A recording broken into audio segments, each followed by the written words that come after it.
তো আজকে বিকালে ধান সিজাবো, ধান সাজাতে শুরু করে দিয়েছি। যে পাশে টপ টপ নিয়ে যাচ্ছি আর হাঁড়াই লেগে ঢালে দিচ্ছি। তো একবার ঢালে দিলি এটা ভরল না, ঘুরে লেগে ঢালে দিলি, যে ভরে গেল হাঁড়াটা। তো আজকে ধান সিজা পিঠা করবো, তার জন্য চালকে বাঁটলে লিছি। এটা কিন্তু ভাতের চালের হয়তো আগেই চালকে ভিজতে দিয়ে রেখেছিলি। আর এই যে মানটা আমার হয়ে গেল গুঁড়ি, এটা পাতে দিয়ে দেবো। তার জন্য একটু মশলা দিয়ে সানিয়ে লিছি গুঁড়িটাকে। তো এই যে সানা আমার হয়ে গেলে এবার পাতে পাতে দিয়ে দেবো শাল পাতে। কাঁচা নাইকে শাল পাতলা একটু শুকিয়ে গেছে, তাও কোনো ব্যাপার নেই। শাল পাতের পিঠা তবু আলাদাই লাগবে। তো সকলে আমার হয়ে গেলো দিয়া, এবারে নিয়ে চলে যাবো থাকে। তো আমি সব কিছু রেডি করে নিয়ে চলে আলি এখানকে। তো তাকে শাশুড়ি ঝিক উঠান দিয়েছে। আর এটা ভাবটাই কিন্তু পিঠাটা ওইটার যেটা ভাবটা ওটা সেইটা। তো 5টা করেছি, একটা 3টা আর একটা 2টা দিয়ে দিলি। তো হয়ে গেলো আমার পিঠা করা সকল চালে উঠাই রাখে লিছি। আর এবার আমরা খাতে বসিয়ে যাবো।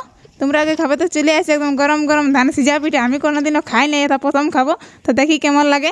এই যে নুনুর বাবাই খাচ্ছে, তো আমিও এবারে বসে যাবো। তো আমও নিয়ে বসে গেছি খাতে। আর আমও কোনোদিনও কিন্তু খাই নাই। তো বলছি যত গরম খাবি তত কিন্তু স্বাদ লাগবে। তো খাই নিয়ে ঠেসে গেছি আমি ধান ছাঁকতে। আর এবার শাশুড়িকেও খাতে পাঠান দেবো। তো ওরা যে ওইটা জলটা ফেলে দিয়ে নিয়ে যাবো। ছাঁকা আমার হয়ে গেলে এবারে চাপান দিব। তো এই যে চাপান দিচ্ছি। আর আঁচ দিতে এবারে বসে যাবো, 2টাই চাপান নিয়েছি। তো এবার আঁচ দিতে বসে গেছি এই যে। আর সোনাঝুরি একদম শুখা সোনাঝুরি পালার গদগদি আঁচ কিন্তু। তো তুরন্ত আমার সিজে গেলো ধান। এই যে ঢালে দিচ্ছি, তো একটা দেখছি ঢালে দিলি। আর এটাকেও নিয়ে যাচ্ছি, এবার এটাকেও ঢালে দেবো। তো এই যে এটাকেও ঢালে দিলি, ধান সিজা আমার হয়ে গেল কমপ্লিট।